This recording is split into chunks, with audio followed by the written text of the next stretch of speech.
Continuamos con nuestro estudio de Primera de Samuel capítulo 17, y hoy continuaremos en los versículos 31 en adelante. Primera de Samuel 17, versículos 31 en adelante. He titulado la lección de hoy, Preparándonos para la batalla. Preparándonos para la batalla. Estamos en la narración donde se nos está hablando de este personaje que reta al ejército de Israel y al Dios de Israel, uno llamado Goliat, provocando, influyendo en el miedo del ejército de Saúl. Y en este capítulo hemos visto, si ustedes leen desde el principio, cómo el miedo nos paraliza, interrumpe nuestra capacidad de pensar analíticamente, de depender en Dios, de ver las cosas más objetivamente. Y también hemos observado que Saúl era el indicado en salir y representar al ejército, ya que él era un hombre alto y era el rey de Israel. Pero su confianza y su fe y su dependencia, como estaban en su persona, él se veía incapaz, obviamente, de enfrentarse a este filisteo, a este Goliat, a este incircunciso que desafiaba a Dios. Todo el ejército entonces se contagió de miedo. Y vimos también que el miedo es contagioso. Y esto lo hemos vivido en este tiempo de pandemia que hemos pasado, el miedo colectivo, ¿no? Como fácilmente podemos tener pánico, miedo y contagiarlo a los miembros de la familia por lo que recibimos en las noticias, escuchamos en los medios, por todas partes nos bombardean con los mismos mensajes de cuidado con el contagio, cuídate, mantente saludable, entonces todo eso infunde miedo. Ahora, Goliat sabía esta estrategia militar y ya les había ganado psicológicamente. Hablamos de la batalla que se ganó psicológicamente. David entonces, uno de los 8 hermanos, sus hermanos habían unos hermanos que también estaban sirviendo en el ejército de Saúl. David entonces, después de llevarles comida y alimento de parte de papá y enterarse qué es lo que está sucediendo, David, al inquirir, es malinterpretado y acusado falsamente por su hermano. Hablamos un poquito sobre eso y cómo David responde. Ahí nos quedamos, ¿no? Cómo David responde a su hermano en esa mala interpretación. Entonces, en este versículo 31 en adelante, vamos a ver cómo David se prepara para enfrentar a Goliat, porque hay una preparación. Y la respuesta de Saúl ante las palabras de David, porque hay una respuesta. Dice así, entonces, veamos los primeros 2 versículos. Dice así: fueron oídas las palabras que David había dicho y las refirieron delante de Saúl, le dieron el informe. Y él lo hizo venir y dijo David a Saúl: no desmaye el corazón de ninguno a causa de él. Tu siervo irá y peleará contra este filisteo. Ok, acá tenemos el reporte de que David le fue informado a Saúl la posición de David y lo que David estaba inquiriendo, ¿no? Y vemos que David, un hombre osado, un hombre que no tenía miedo, tenía agallas valor para poder enfrentar a este filisteo al decir: tu siervo irá y peleará contra este filisteo. Recuerden que Saúl había esperado mucho tiempo, nos dice que como 40 días, para escuchar a alguien decir estas palabras. Cualquiera de sus soldados ha podido decir estas palabras, pero vino de la boca de este muchacho. ¿Okay? Podía ser tomado como una broma cruel, como algo, un chiste de mala, ¿no? Un chiste en tiempos no agradables. Pero las buenas noticias es que al fin alguien quiere enfrentarse a este Goliat. Y David dice en sus palabras que no desmaye el corazón de ninguno a causa de él. Estas son palabras que parece ridículo viniendo de un muchacho inexperto en guerra, en medio de un soldado, quizás excesa confianza, pero David sabía en quién confiaba. Y su confianza no estaba en su capacidad, ni en su altura, ni en su experiencia militar. La confianza de David no estaba ahí porque no la tenía. La confianza de David estaba en la persona de Dios. ¿Ok? Él está diciendo, alguien debe hacer algo sobre el enemigo y yo haré algo sobre esto. Yo tomaré acción. Ahora, miren cómo la preparación de David o el entrenamiento de David como pastor lo preparó para la batalla. Y acá es el primer punto que quiero compartir en esto, preparándonos para la batalla.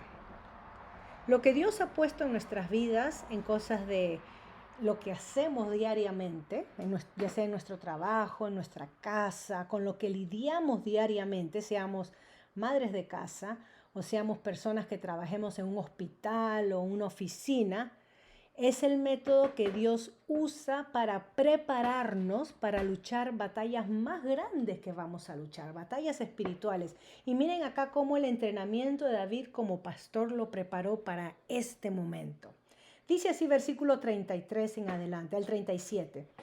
Dijo Saúl a David, no podrás tú ir contra aquel filisteo para pelear con él, porque tú eres muchacho y él un hombre de guerra desde su juventud.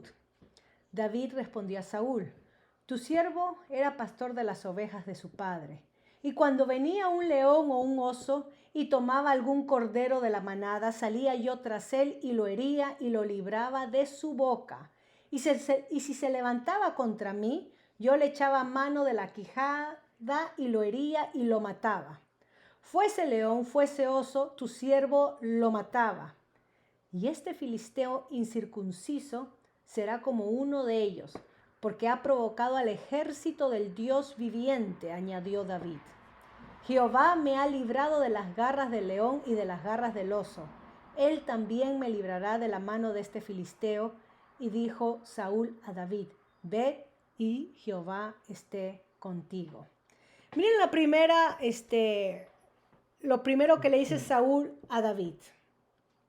No podrás tú, porque tú eres muchacho. Esa es la primera. Le damos la razón a Saúl. Nosotros diríamos lo mismo. ¿Tú estás loco o no estás pensando? No seas imprudente, muchacho. Saúl sabía que David no estaba calificado debido a su edad, su tamaño y su inexperiencia. Todo esto lo tenía en contra, ¿no? Así que lo que Saúl veía era la batalla en términos naturales y externos. Saúl veía, es una guerra, vas a pelear una lucha mano a mano, te van a destrozar. Él lo está viendo externamente, ¿no? En modo natural. Según las estadísticas, te van a destrozar, no vas a ganar, vas a perder. Le dice no solamente que es muchacho, que no puede, sino que él es un hombre de guerra desde su juventud. Estábamos hablando de un soldado experimentado en guerra. ¿Y tú? ¿Qué experiencia tienes tú? ¿Ok? Así que Saúl, su mirada estaba en lo exterior, no en las dimensiones espirituales de la batalla. Y acaba el segundo punto sobre preparándonos para la batalla. La batalla fácilmente se pierde cuando nos enfocamos en lo exterior, en lo visible. Se me viene en mente la escena cuando los discípulos de nuestro Señor Jesucristo estaban en el mar. Y en medio del mar dice que había, bueno, no es que había una tormenta, pero estaban pasando y nuestro Señor Jesucristo decidió cruzar el mar, porque Él se había quedado del lago, y decidió Él cruzar caminando sobre el mar. Y los discípulos pensaron, es un fantasma, ¿no? Es un fantasma que se nos está apareciendo. Y Jesucristo les dice que es Él, y Pedro entonces le dice, manda que yo vaya a caminar hacia ti. Y Pedro entonces sale de la barca y comienza a caminar sobre el agua, en medio de lo que eran olas y vientos fuertes. Y dice que en el momento de que él comenzó, Pedro, a mirar todo lo de su exterior, se comenzó a hundir. Y exclamó, Señor, sálvame que me hundo. Y el Señor lo levanta, lo coge y regresan al barco. Lo interesante de esa escena es que Pedro, en el momento que cambia su mirada y su enfoque, comienza a perder sobre lo que él ya había ganado, caminar sobrenaturalmente sobre las aguas. Algo sobrenatural lo estaba haciendo, estaba ganándole al mar. Un pescador experimentado que sabía de que el hombre no puede caminar sobre el agua. No era un niñito ni nada y conocía muy bien que este era un mar y estaba bravo. En el momento que Saúl mira, este es un hombre guerrido, con experiencia, ¿tú qué vas a poder? Ya perdieron la batalla porque el miedo cogió de su corazón. Ahí perdemos. David, en el momento que él dice, yo iré y yo puedo, porque su confianza no estaba en su inexperiencia, se hubiera quedado. Su confianza estaba en quién iba a pelear por él. Entonces, este segundo principio de preparándonos para la batalla es que vamos a perder la batalla espiritual cuando comenzamos a ver todo lo externo y lo físico en contra nuestra. Vamos a perder, tenemos que ver más allá y tomar una perspectiva de qué es lo que Dios ve. ¿Cuál es la perspectiva de Dios? ¿Cuál es la voluntad de Dios en esta situación? Y moverme hacia esa voluntad.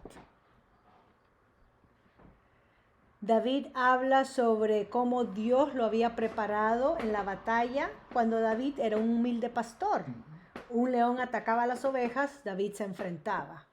Un oso atacaba a las ovejas, David se enfrentaba. Durante todo este tiempo, Dios estuvo preparando a David para luchar contra Goliat, para luchar contra los filisteos. ¿Cuánto tiempo se preparó David para luchar contra Goliat? Toda su vida, desde que empezó a ser pastor hasta ese día. Así que, donde Dios nos tiene, en el momento, en la función que seamos, Dios nos está preparando con un propósito para poder usarnos entonces en su tiempo, en lo que Él quiere desempeñar en nuestras vidas. Como dije antes, no hay tiempo perdido para el cristiano, para la madre que decide quedarse en casa y cuidar a sus hijos y dejar, por ejemplo, su profesión a un lado, dejar de trabajar. No es tiempo perdido. Yo doy testimonio de eso.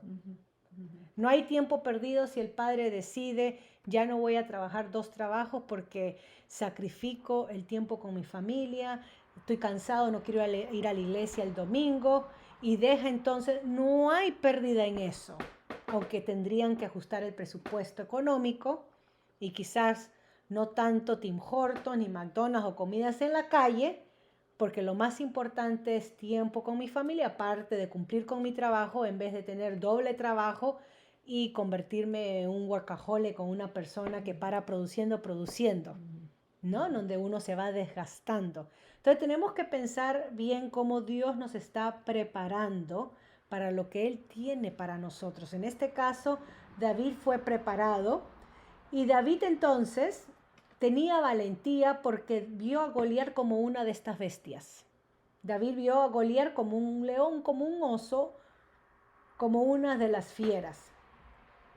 Y exclama David en el versículo 37 al final, dice, Dios es el que me ha librado.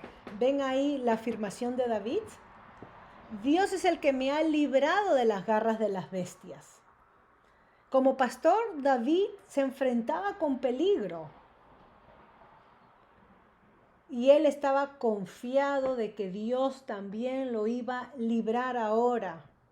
Con la ayuda de Dios, así como Dios lo libró en el pasado, ahora Dios lo iba a librar con Goliat. Versículo 38 al 40. Y Saúl vistió a David con sus ropas. Se puede imaginar esa escena. Saúl era alto, ¿no? Y puso sobre su cabeza un casco de bronce y le armó de coraza. Y ciñó David su espada sobre sus vestidos y probó a andar, porque nunca había hecho la prueba. Y dijo David a Saúl, yo no puedo andar con esto, porque nunca lo practiqué.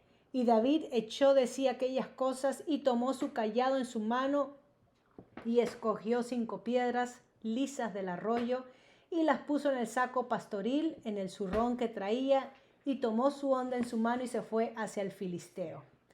Entonces acá vemos que Saúl seguía pensando como persona en lo natural, en lo externo, y se le ocurrió que este niño necesitaba una armadura mejor, como la armadura de un rey.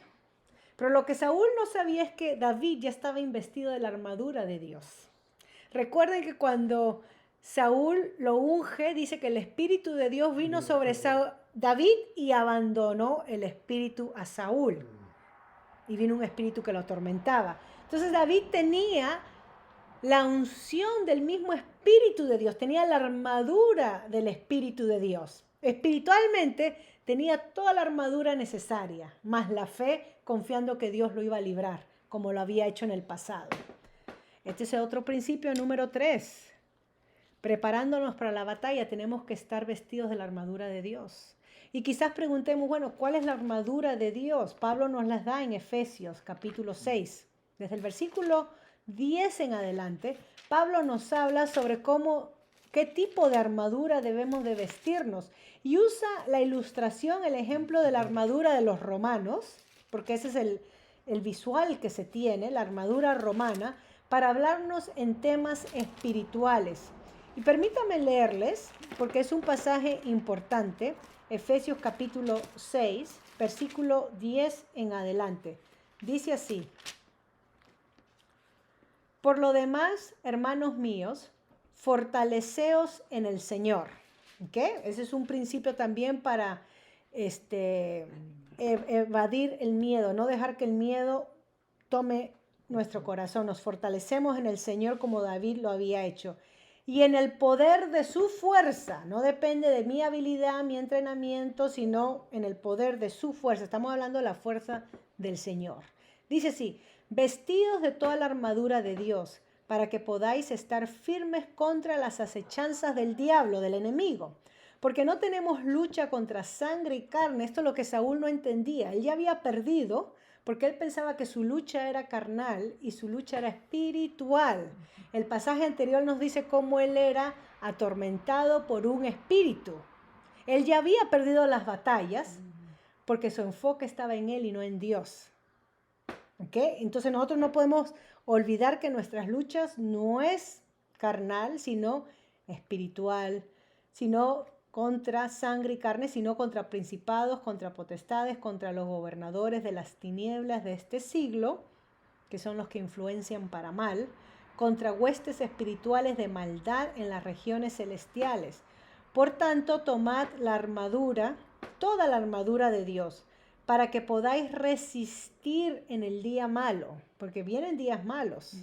Y si no estamos equipados con la armadura de Dios, no vamos a poder resistir.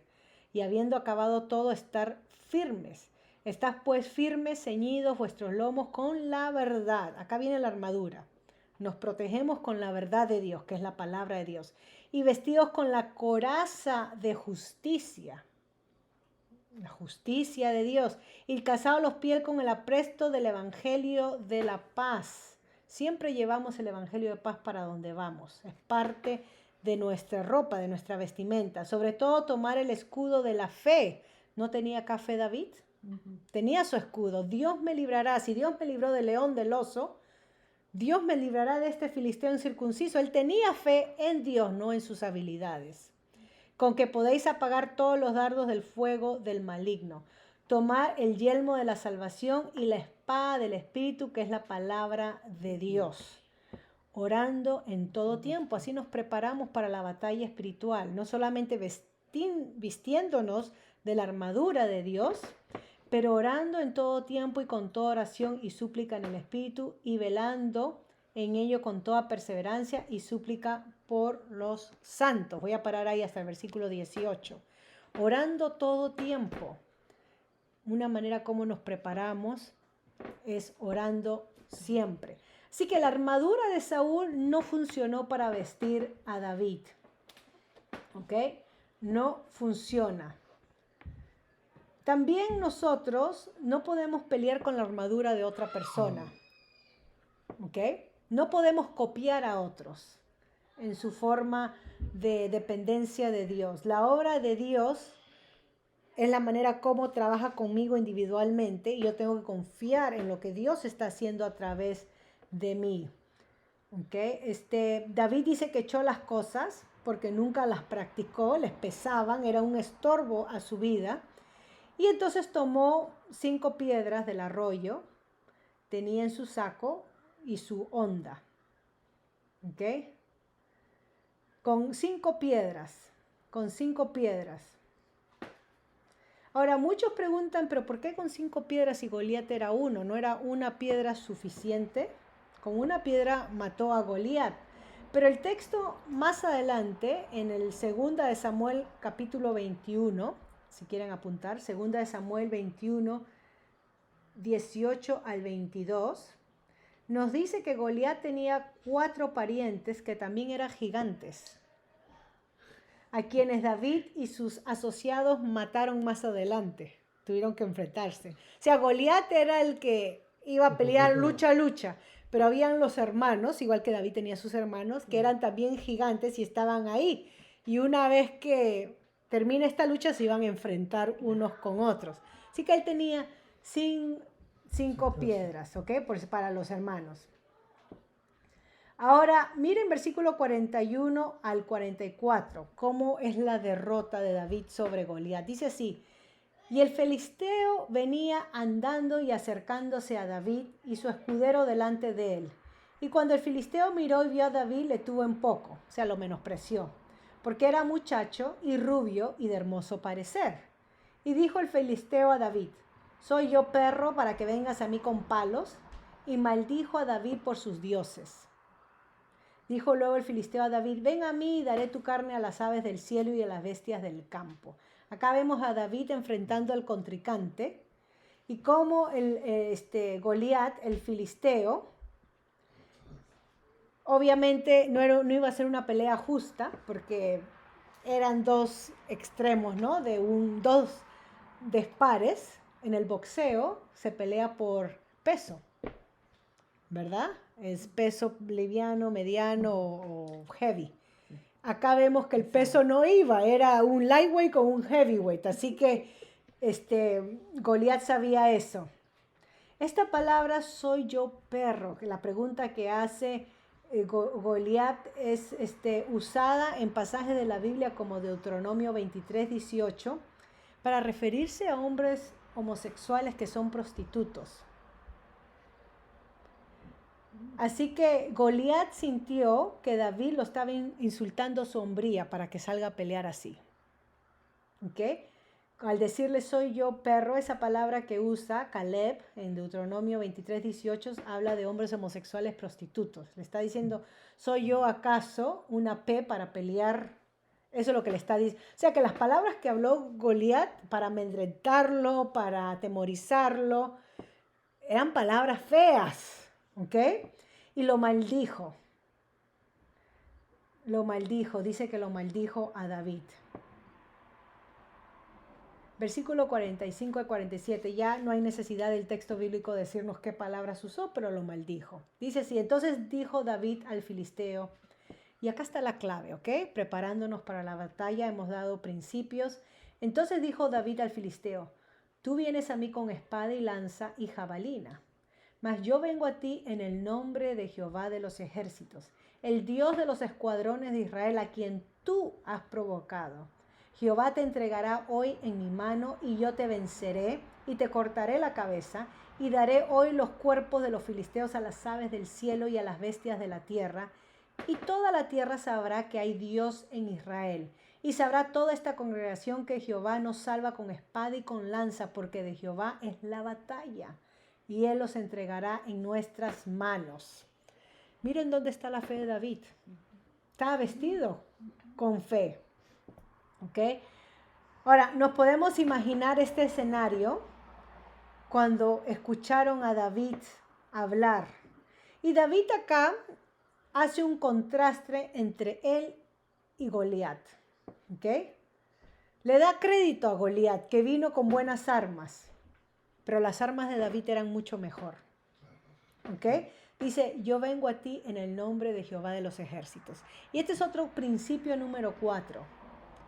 preparándonos para la batalla. Tiene que ser la batalla de Dios y no la nuestra la que luchamos. Acá vemos el celo santo de David por las cosas de Dios. El celo santo de David. Acá no se trata de la honra de David, porque David no está vestido de un gran soldado. Acá se trata de la honra de Dios que David quiere preservar y proteger. Y vemos su celo por las cosas de Dios. Principio número 4. Tenemos que reconocer si estamos en las luchas, es la batalla de Dios la que debemos de pelear, no nuestras batallas.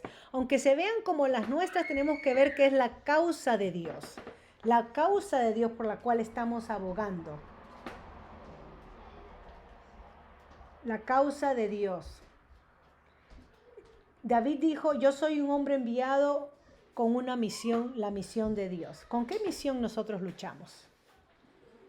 De hacernos lucir, de vernos superior a otros, de mostrarnos como ganadores ante el mundo, de poder que la gente vea, mira cómo brillo, soy yo, es mi poder, todo lo que he hecho, todo lo que he sacrificado, todo lo que yo, ese era Saúl. Recuerden que él mandó a erigir una estatua después de no haber matado al Amalecita. ¿No? Ven Samuel, por favor, ven conmigo por lo menos para que adores y hagamos la finta, la pantalla de que todo está bien. Y mandó a erigir una estatua para él. David acá luchaba por la causa de Dios y su fe estaba en Dios porque dice, Dios te entregará hoy mismo. Él sabía que la batalla le pertenecía a Dios. No solamente esto, pero David luchaba por la causa de Dios porque dice, toda la tierra sabrá que hay Dios en Israel. O sea que no lo hizo por su fama, lo hizo por la gloria de Dios. Entonces la pregunta que hacemos es, preparándonos para la batalla, tenemos que luchar para la gloria de Dios. Tenemos que vencer para la gloria de Dios. Para que todo el mundo sepa que Dios reina, que Dios dirige mi vida, para que todo el mundo sepa que es Dios el que nos da la victoria. Y por eso él pudo decir, Él entregará en nuestras manos. Ya David había ganado la batalla al creer eso. El pueblo, los soldados habían perdido la batalla al dejar ser atemorizados y ver por la apariencia de Goliat. Ya habían perdido la batalla sin haber luchado. Y acá David, por tener esta percepción y esta afirmación y esta confianza en Dios, ya había ganado la batalla sin ni siquiera tirar la primera onda. Entonces, versículo 48 al 49, y aconteció que cuando el filisteo se levantó y echó a andar para ir al encuentro de David, David se dio prisa y corrió a la línea de batalla contra el filisteo, y metiendo David su mano en la bolsa, tomó de allí una piedra y la tiró con la honda e hirió al filisteo en la frente, la parte más débil de un gigante, y la piedra quedó clavada en la frente y cayó sobre su rostro en tierra. ¿Okay? ¿Qué escena? ¿Qué escena? Todo esto fue rápido. ¿Ok? Ahora, muchos dicen, bueno, ¿no es Dios el que pelea la batalla? Sí, pero Dios nos usa.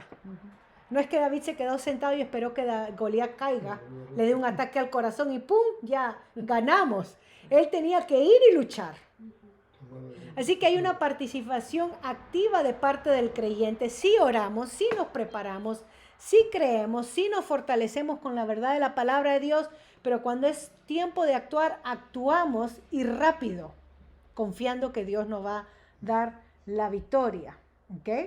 Así que nos ponemos a trabajar y lo hacemos lo más diligente y duro que se pueda. Damos todo de nosotros. ¿Okay? Dios no nos ha llamado a dormirnos, a tomar la almohada y acomodarnos. Dios no nos ha llamado a ser holgazanes y decir, bueno, que Dios haga y nos sentamos esperando.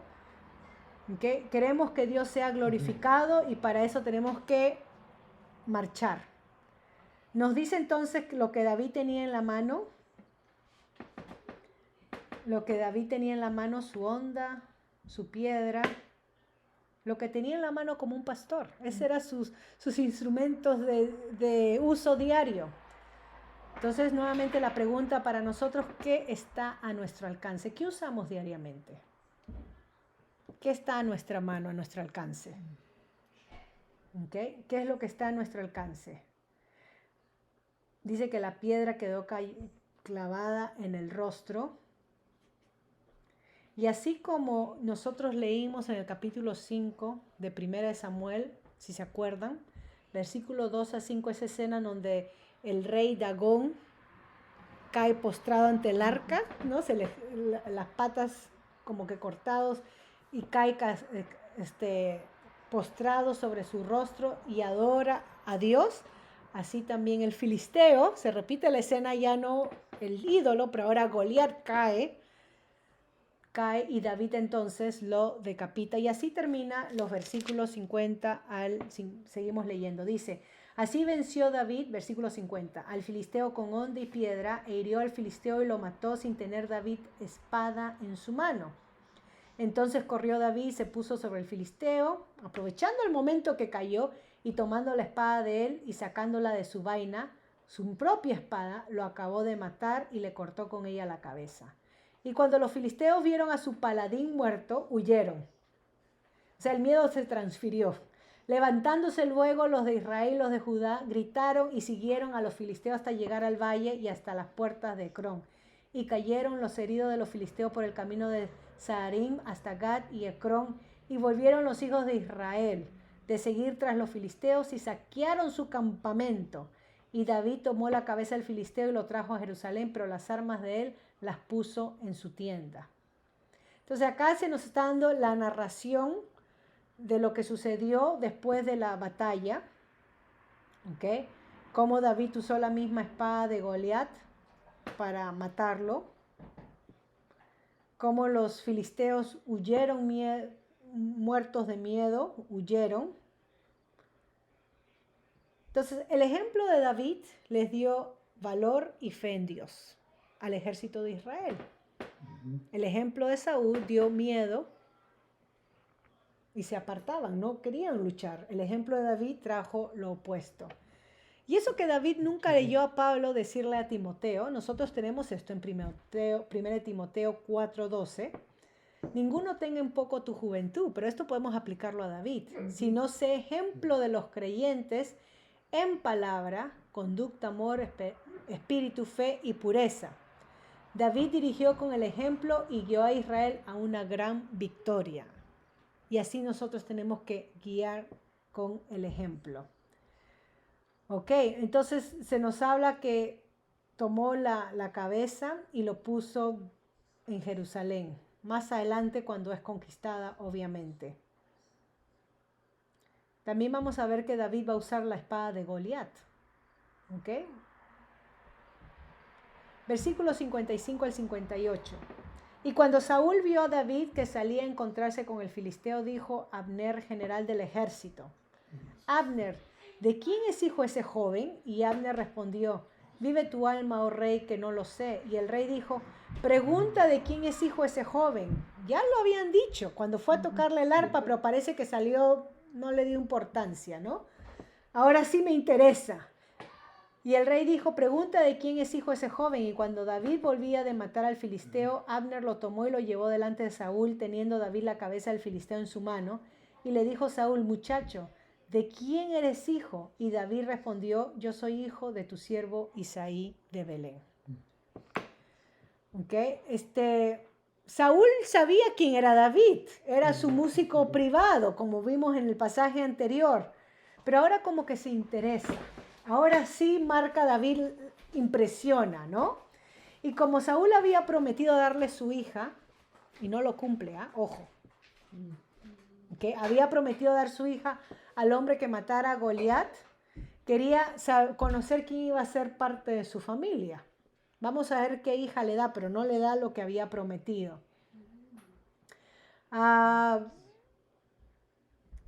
Dice que cuando David volvía de matar al filisteo, ahí vemos David ganó una gran victoria. Nosotros los creyentes sabemos que la gran victoria la ganó nuestro Señor Jesucristo en la cruz, ¿no? La victoria de David sobre un gigante anticipa o nos ilustra la imagen de la victoria que Jesús gana para su pueblo. Porque nuestro Señor Jesucristo se enfrentó ante el enemigo, ante la muerte y cargó nuestros pecados. O sea, victoria sobre el pecado, el enemigo y la muerte. La muerte que entró en la humanidad, obviamente. Así que Jesús ganó una victoria más grande para su pueblo. Tanto David como Jesús representan a su pueblo. ¿Okay? Ambos son representantes. Tanto David como Jesús pelearon la batalla en un terreno que le pertenecía por derecho al pueblo de Dios. Un terreno que habían perdido. Jesús vino a representar a la nación de Israel en su desobediencia y rebeldía, por eso los llamaba al arrepentimiento en su ministerio. Juan el Bautista aperturaba esto en su ministerio. Tanto David como Jesús pelearon cuando el enemigo fue capaz de dominar al pueblo de Dios a través del miedo y la intimidación. El pueblo de Dios estaba en oscuridad, atemorizados por la esclavitud del pecado, por la muerte y por Satanás. Vivía en un tiempo oscuro. Tanto David como Jesús fueron enviados al campo de batalla por su padre. Interesante porque el padre de David lo manda a buscar por los hermanos, a saber cómo, a interesarse cómo están mis hijos. Jesús también va ante sus hermanos, ¿no? En representación del Padre. Tanto David como Jesús pelearon la batalla sin importarles las estrategias humanas o la sabiduría convencional. Y tanto David como Jesús ganaron la batalla, pero vieron que sus enemigos no se rindieron voluntariamente. Fue una batalla ardua. ¿Okay? Y sabemos que tanto David como Jesús pelearon una batalla donde la victoria estaba asegurada. Estaba asegurada que iban a ganar, porque su confianza, su fe, su firmeza estaban en Dios, que era el que peleaba. Nuestro Señor Jesucristo, en su lucha al Calvario, oró y dijo: Señor, no se haga mi voluntad, cuando dice pase en mí esta copa, sino la tuya. Tu voluntad, Padre, ¿no? Cuando oró en Juan 17, que tenemos la oración sacerdotal por sus discípulos, por sus apóstoles. Así que hemos visto en este capítulo 17 cómo nos preparamos para la batalla. Y no debemos de enfocarnos en las batallas físicas. Si estamos tratando con familiares que nos hacen la lucha y la guerra, o son envidiosos, o nos maltratan, o si estamos tratando con jefes o empleados que nos discriminan, nos menosprecian, no nos enfoquemos en la persona, porque detrás de ellos hay un mundo espiritual que los influencian para atemorizarnos y desanimarnos, y que nuestra fe sea aplastada, aplacada, disminuida. Debemos de ver más allá de las personas, prepararnos en oración, como hemos hablado, vestirnos de la armadura de Dios y ver cuál es la batalla de Dios, la que yo debo de pelear. Quizás necesite evangelizar, quizás necesite dar testimonio de integridad, o necesite hablar la verdad de Dios en medio de tanta mentira. Tenemos que ser celosos por las cosas de Dios y cada día entonces preparándonos para la batalla. La próxima semana vamos a ver el capítulo 18, que es este pacto que entra David con Jonatán. ¿Okay? Interesantemente, y voy a parar entonces para tener nuestro tiempo de preguntas y respuestas.